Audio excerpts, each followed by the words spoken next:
السلام علیکم ورحمۃ اللہ وبرکاتہ۔ سلسلے درس قرآن میں آپ سب کا استقبال ہے۔ ہم لوگ سن رہے ہیں سورۃ البقرہ، تلاوت، ترجمہ اور مختصر تفسیر۔ آج کے درس میں ہم سنیں گے دو آیتیں، آیت نمبر 171 172۔ اعوذ باللہ من الشیطان الرجیم، بسم اللہ الرحمن الرحیم۔ وَمَثَلُ الَّذِينَ كَفَرُوا كَمَثَلِ الَّذِي يَنْعِقُ بِمَا لَا يَسْمَعُ إِلَّا دُعَاءً وَنِدَاءً صُمٌّ بُكْمٌ عُمْيٌ فَهُمْ لَا يَعْقِلُونَ يَا أَيُّهَا الَّذِينَ آمَنُوا كُلُوا مِن طَيِّبَاتِ مَا رَزَقْنَاكُمْ وَاشْكُرُوا لِلَّهِ إِن كُنتُمْ إِيَّاهُ تَعْبُدُونَ۔ ہر قسم کی تعریف اللہ رب العالمین کے لیے، درود و سلام اللہ کے رسول صلی اللہ علیہ وسلم پر۔ اللہ رب العزت ارشاد فرما رہا ہے، کافروں کی مثال اس چرواہے کی ہے جو کسی جانور کو پکارتا ہے، لیکن وہ جانور سوائے پکار اور آواز کے کچھ نہیں سنتا۔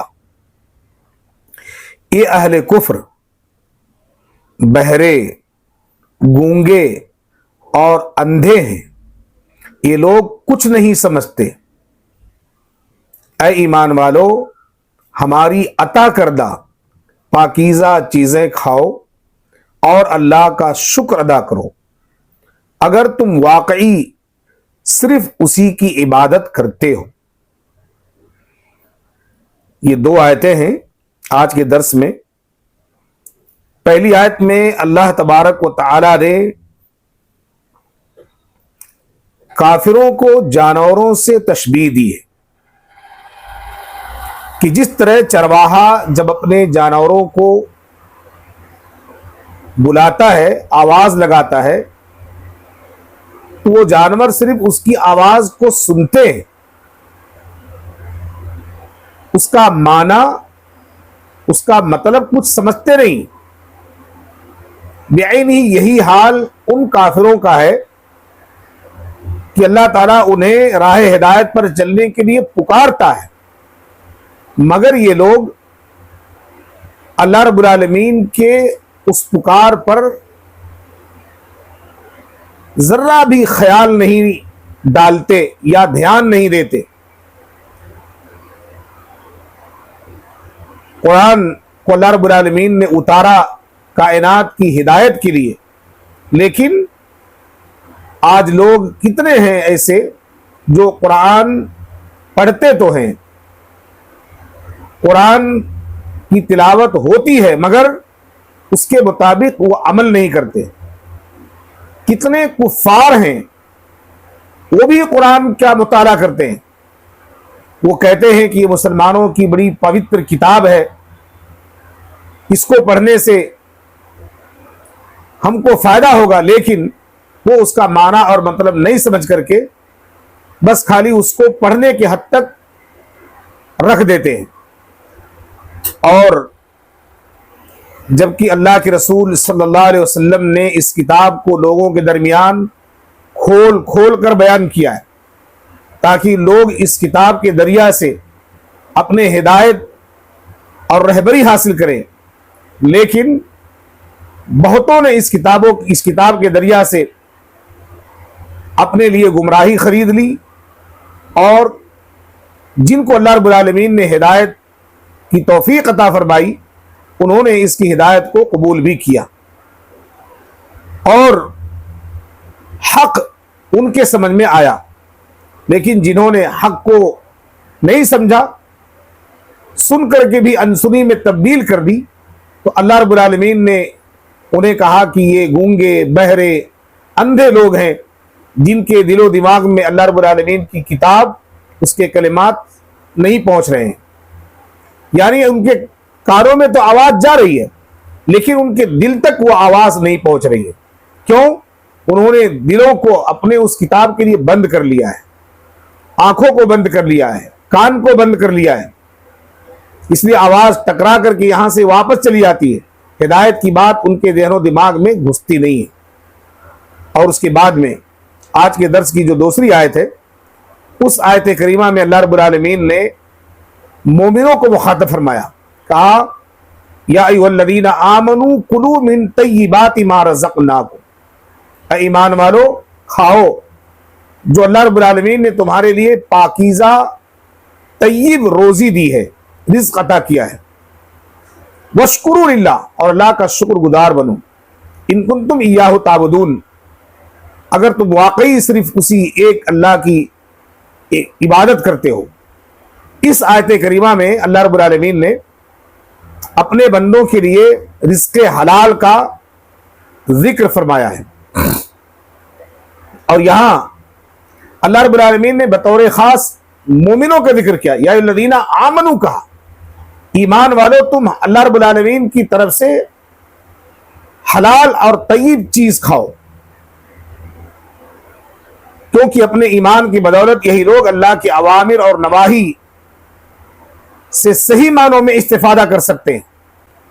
اسی لیے اللہ رب العالمین نے مومنوں کو پاکیزہ روزی کھانے اور اس کا شکر ادا کرتے رہنے کا حکم دیا ہے، جیسا کہ اللہ رب العالمین نے سورۃ المومنون کی آیت نمبر 51 میں اپنے انبیاء کو مخاطب کر کے، رسولوں کو مخاطب کر کے فرمایا، یا ایھا الرسل کلوا من الطیبات وَاعْمَلُوا صَالِحًا، اے میرے پیغمبروں، میرے رسولوں، پاکیزہ رزق کھاؤ، روزی کھاؤ اور نیک عمل کرو، وَاعْمِلُوا صَالِحًا، اور نیک عمل کرو۔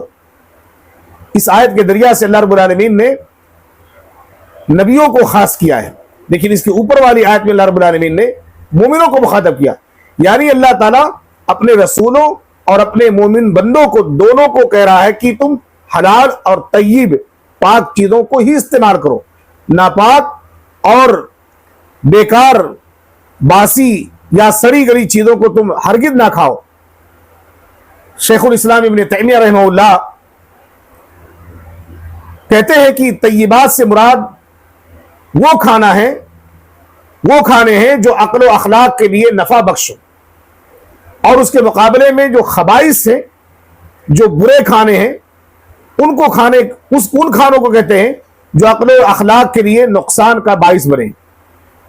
اور جو خبائث ہیں ان میں سب سے پہلا نام اگر کسی کھانے کا لیا جاتا ہے تو مشروبات میں شراب کا نام ہے، جس کو ام الخبائث کہا جاتا ہے۔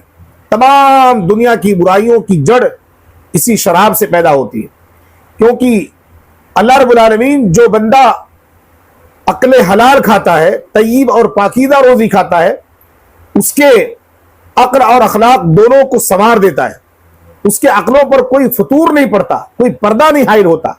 لیکن جب کوئی بندہ حرام چیز کو کھاتا ہے تو اللہ رب العالمین اس کے عقل پر پردے ڈال دیتا ہے، اس کے اخلاق پر پردے ڈال دیتا ہے، وہ سامنے کسی چیز کا جو ہے خیال ہی نہیں کرتا کہ میرے سامنے میری بیوی بیٹھی ہے، میرے بچے بیٹھے ہیں، میری بیٹی بیٹھی ہے، میری بہو بیٹھے ہیں، کسی چیز کا نہیں، سب کو ایک نگاہ دیکھتا ہے۔ وہ بیٹی کو بھی بیوی سمجھتا ہے اور بہو کو بھی بیوی سمجھتا ہے، بیوی کو بھی بیوی سمجھتا ہے۔ کیوں؟ اس لیے کہ جو شراب ہے، شراب کو عربی میں الخمر کہتے ہیں، اور اردو میں عربی میں اسی خمر سے ایک لفظ خمار بنا ہے۔ خمار کا معنی ہوتا ہے عربی میں دوپٹہ، جس کو خواتین اپنے چہرے، اپنے سر اور اپنے سینے کو ڈھک کر کے رکھتی ہیں۔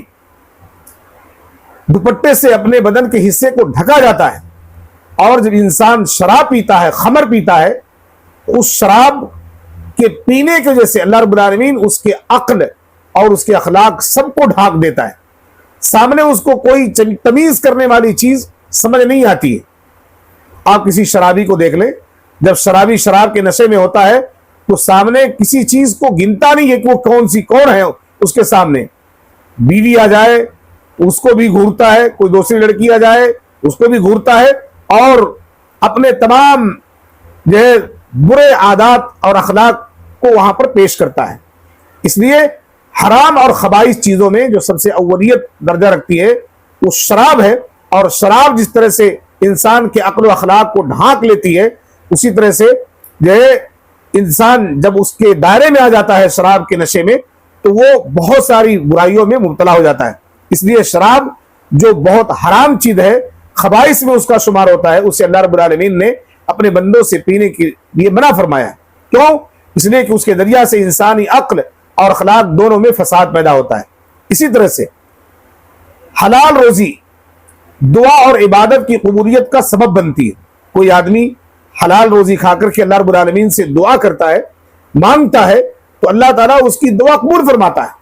وہیں پر اگر کوئی بندہ حرام چیز کھا کر کے اللہ تعالیٰ سے دعا کرے تو اللہ رب العالمین اس کی دعا کو اس کے اوپر رد کر دیتا ہے، مار دیتا ہے، اس کے منہ پر جو ہے الٹا مار جاتی ہے. ایک دو روایتیں اس سلسلے میں ہیں. حضرت ابو ہریرہ رضی اللہ عنہ سے مرفوعاً روایت ہے، بیان فرماتے ہیں کہ ایک آدمی لمبے سفر پر ہے، بال بکھرے ہوئے، پریشان حال ہے، اور اپنے دونوں ہاتھوں کو آسمان کی طرف پھیلا کر کے یا ربی دعا کر رہا ہے. حالانکہ اس کے اوپر لباس حرام کا ہے، وہ کھانا، اس کے پاس پانی سب حرام کے ہیں، اور حرام کے ذریعہ اس کی پرورش ہوئی ہے، تو اس کی دعا کیسے قبول ہوگی؟ یہ روایت سے مسلم کی ہے.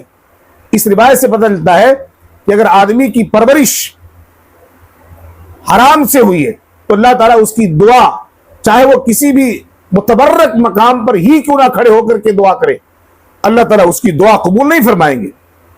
اللہ کے نبی صلی اللہ علیہ وسلم نے اس حدیث کے اندر سفر کا تذکرہ کیا ہے، اور اللہ کے نبی صلی اللہ علیہ وسلم کی ایک بڑی پیاری حدیث ہے کہ جب بندہ سفر میں اللہ رب العالمین سے دعا کرتا ہے تو اللہ تعالیٰ سفر کی حالت میں اس کی دعاؤں کو قبول فرماتا ہے.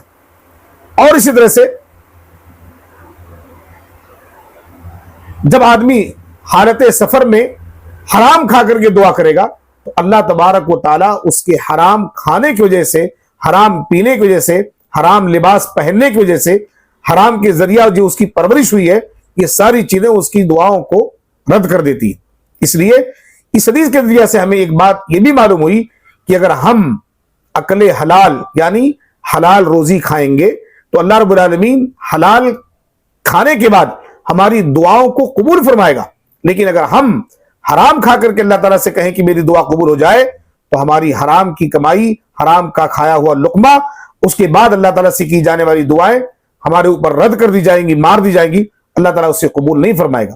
یہ حدیث اور یہ آیت بتلا رہی ہے کہ اللہ تعالیٰ نے جہاں پر مومنوں کو حکم دیا ہے اکل حلال کو استعمال کرنے، کھانے کی، انبیاء کو بھی اللہ رب العالمین نے وہیں پر حکم دیا کہ انبیاء کی جماعت کو بھی اکل حلال، طیب اور پاک چیزوں کو کھانا چاہیے. کیوں؟ اس لیے کہ اکل حلال کے ذریعہ سے ہماری دعائیں، ہمارا عمل اللہ تعالیٰ کے ہاں قبول ہوتا ہے.